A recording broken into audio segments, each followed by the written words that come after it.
Tonight, an in-depth look at shocking surveillance video from inside the hallway during the Uvalde school shooting.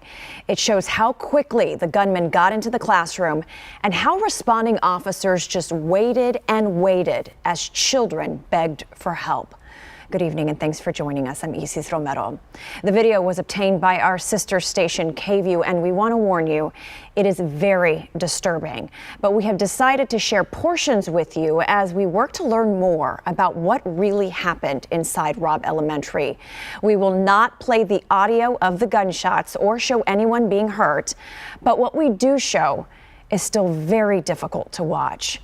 We begin our coverage with KENS 5 reporter Matt Houston, who's been reviewing the video for hours. And Matt, what new insight does this video offer? Well, Isis, it certainly reinforces that there is blame enough to go around. We see law enforcement officials wearing all different badges from all different agencies in that hallway. We watch a close encounter between a student and the shooter. We see officers on their phones. We even see an evacuation we had not seen before. As eye-opening as that footage is, it still does not tell us why law enforcement waited to go in the room.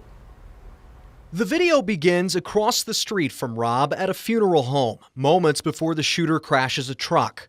As the smoke clears, two workers approach the car to check on the driver, who emerges with a gun and shoots at them. They were not hurt. Two different cameras show the gunman approaching the school before settling in the parking lot. Law enforcement says he fired at the building, then walked in through an unlocked door that could only be latched from the outside. Seconds later, a boy returning to class emerges and peeks around the corner. The shooter opens fire for the first time and the boy runs away unharmed. About 2 minutes later, Uvalde police arrive and sprint to the classroom. As more officials from different agencies trickle in, the gunman shoots at the lawman through the wall or door. They retreat and don't return to that spot, even as the shooter fires twice more. Around this time, officers describe the gunman as barricaded and express concern about crossfire with police at the other end of the hall. At 11:50, they confirm UCISD PD Chief Pete Arredondo is not negotiating inside the classroom. He is instead on the other side of the hallway. More rifles and a shield arrive. And just before noon, the police evacuate someone from the classroom they've been standing by for 20 minutes. The first audible mention of a master key happens around this time. The video doesn't show anyone try the classroom door, and DPS says its lock was broken anyway. Soon after, an officer outside wearing a body camera reviews a school diagram. At 12:13, at 12:21, the shooter fires again.